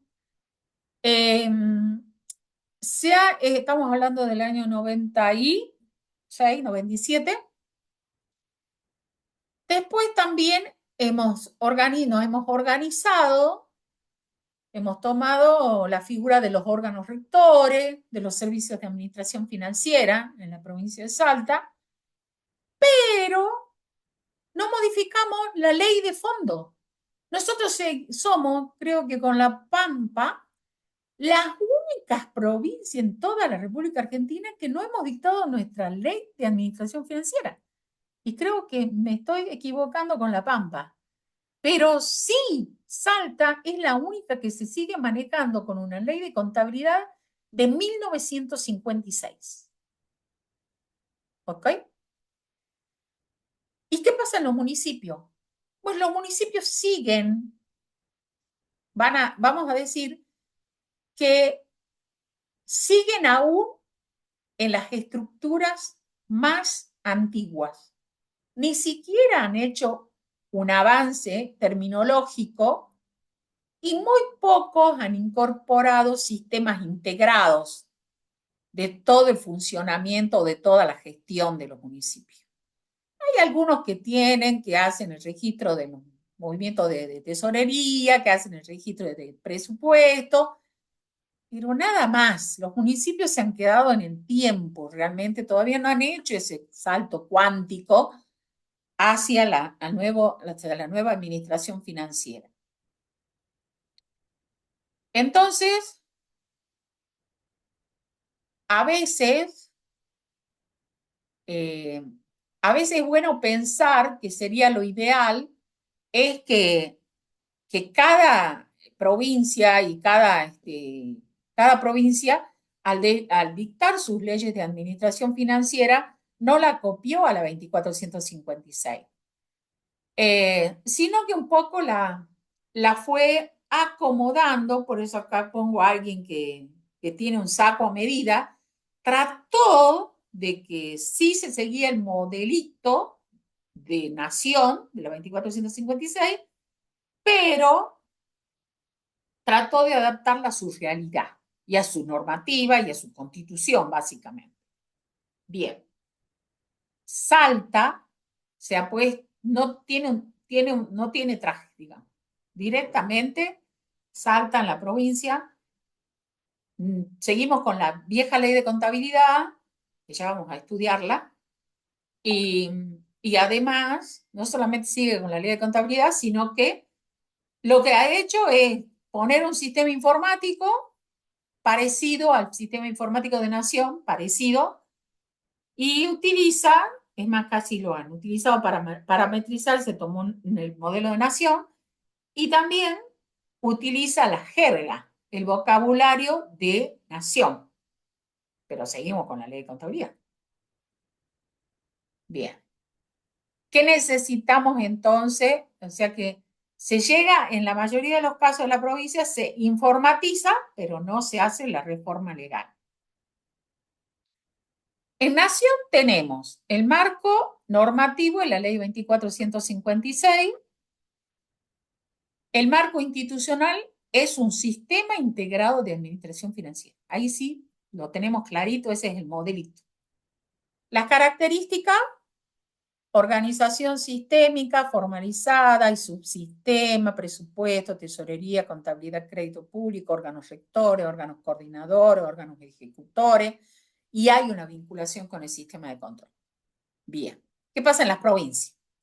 Las provincias se siguen manejando, como el caso nuestro con la ley de contabilidad, o como casi todas las provincias con sus leyes de administración financiera adaptadas a su realidad. O sea, a que si son gorditos, que si son flaquitos, que si tienen otras competencias. ¿Cómo es el modelo institucional? No todas tienen un sistema integrado de administración financiera.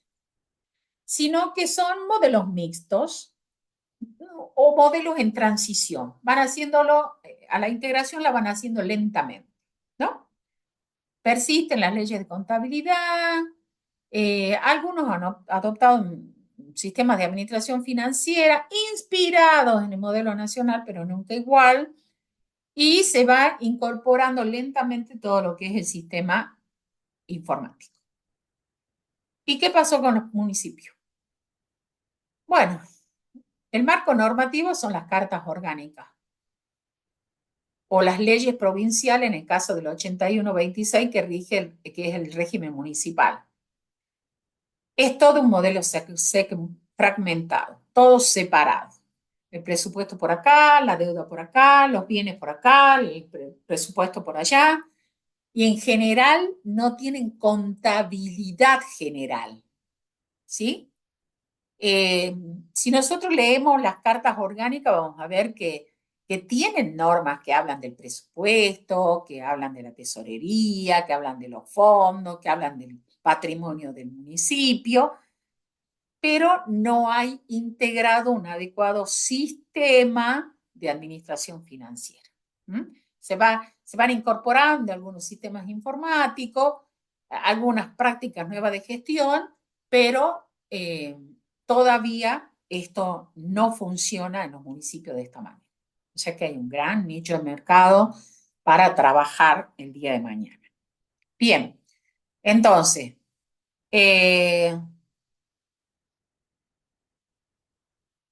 a modo de que repasemos, les dejo estas preguntas. ¿Por qué no alcanza con tener normas para que exista un sistema de administración financiera? ¿Qué implica en la práctica que el modelo de la 2456 sea descentralización normativa y descentralización operativa? ¿Puede existir una buena administración financiera sin un sistema de apoyo como recursos humanos o contrataciones? ¿Qué opinan? ¿En qué momento del proceso interviene realmente el control interno? ¿Antes, durante o después? Si un municipio recauda pero gasta sin planificación y no registra adecuadamente, ¿podemos decir que tiene un sistema de administración financiera? ¿Y qué rol cumple el Servicio de Administración Financiera, los SAF, dentro de la lógica del sistema? ¿Es ejecutor o también articula? Vayan pensando.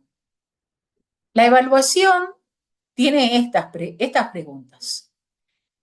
Y ya nos vamos, y con esto estamos presentando ya el día miércoles el capítulo 3, ya terminamos el capítulo 2, vamos a la planificación. Pero me gustaría decirles que vayan pensando como que después del 15 de abril ya vamos a hacer el primer control de lectura, ¿ok? Ya les voy a decir bien la fecha, pero va a ser después del 15, así que vayan leyendo porque el control de lectura no es con material, ¿sí? Y ella quizás entre el 15, el 22, el 23, vamos a hacer el control de lectura. Y tienen que aprobar el control de lectura para que puedan rendir el parcial. El parcial va a ser en principio el miércoles 6 de mayo. Bueno. Preguntas. ¿Pregunta, chicos? Profe, ¿este nuevo control de lectura seguirá siendo la misma modalidad que el anterior? Sí, va a ser por plataforma.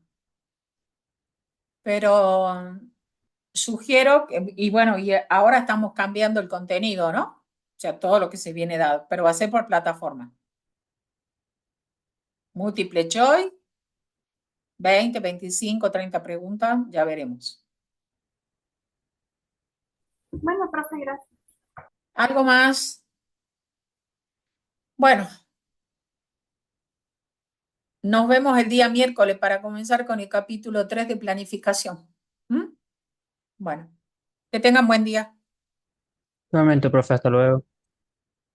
Chao, profe. Chao, hasta luego.